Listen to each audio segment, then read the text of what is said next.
എന്താ സംഭവം? അറിയില്ല, ഞാനിപ്പോ എത്തിയുള്ളൂ. ഇന്നും കിട്ടിയില്ലേ? കിട്ടി. എന്തായിരുന്നു വിഷയം? വടകര പാർലമെന്റ് തെരഞ്ഞെടുപ്പുമായി ബന്ധപ്പെട്ട ആ തെരഞ്ഞെടുപ്പിന്റെ ആദ്യഘട്ടം മുതൽ ഇങ്ങോട്ട് അങ്ങേയറ്റം നിന്ദ്യമായിട്ടുള്ള പ്രചരണ രീതിയായിരുന്നു വടകരയിൽ ഉണ്ടായിരുന്നു എന്നുള്ളതാണ് ആദ്യഘട്ടം മുതലേ ഞങ്ങൾ പറഞ്ഞുകൊണ്ടിരിക്കുന്നത്. ഈ ഘട്ടത്തിലും അതുകൊണ്ട് ഇപ്പൊ എന്താ? അല്ല, ഒന്നുമില്ല. തെരഞ്ഞെടുപ്പ് ആരംഭിക്കുന്ന ഘട്ടം മുതലേ വ്യാജമായി നിർമ്മിക്കപ്പെട്ട ഒരുപാട് തെരഞ്ഞെടുപ്പ് മെറ്റീരിയലുകൾ നമ്മൾ കണ്ടുപോകുന്ന നിലയുണ്ടായി. സ്വാഭാവികമായും ഒരു തെരഞ്ഞെടുപ്പിനകത്തും അംഗീകരിക്കാൻ വേണ്ടി പാടില്ലാത്ത നിലയിലുള്ള ഇടപെടലുകളാണ് UDFന്റെ സൈബർ ഹാൻഡിലുകളുടെ ഭാഗത്ത് ഉണ്ടായിട്ടുള്ളത്.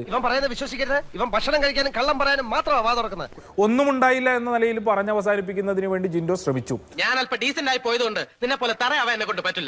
അശ്ലീല കമന്റ് ഇട്ട ആളുകളിൽ യൂത്ത് കോൺഗ്രസിന്റെ ദേശീയ കോർഡിനേറ്റർ ഉൾപ്പെടെയുള്ള ആളുകളുടെ കമന്റുകളുണ്ട്. ഈ ഘട്ടത്തിലും അത് UDF കേന്ദ്രങ്ങളിൽ നിന്നല്ല സൃഷ്ടിക്കപ്പെട്ടത് എന്ന് എങ്ങനെ വിശ്വസിക്കാൻ വേണ്ടി കഴിയുമെന്നാ? പിന്നെ വിശ്വസിച്ചിട്ടുണ്ട്.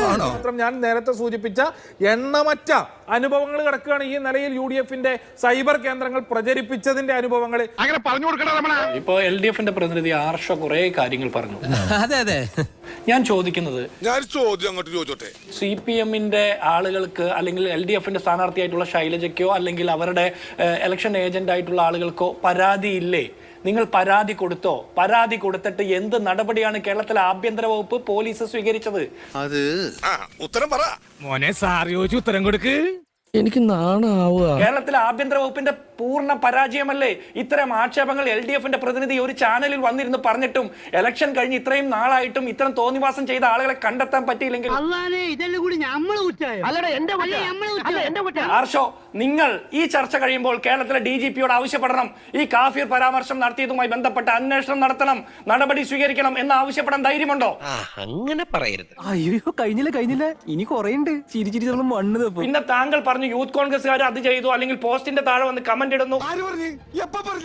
ഞാൻ പറഞ്ഞിട്ടില്ല. മുഖവും പേരുമില്ലാത്ത ആളുകൾ ചെയ്യുന്നതിനോ അല്ലെങ്കിൽ മുഖവും പേരും അഡ്രസ്സുള്ള ആളുകൾ ചെയ്യുന്നതിനോ കൃത്യമായിട്ടുള്ള നിയമ സംവിധാനത്തിലൂടെ നടപടിയെടുത്ത് മാതൃക കാണിക്കേണ്ടത്, ആളുകൾക്ക് അതിലൊരു പേടി ഉണ്ടാകേണ്ടത് കേരള പോലീസിന്റെ നടപടിയിൽ നിന്നാ.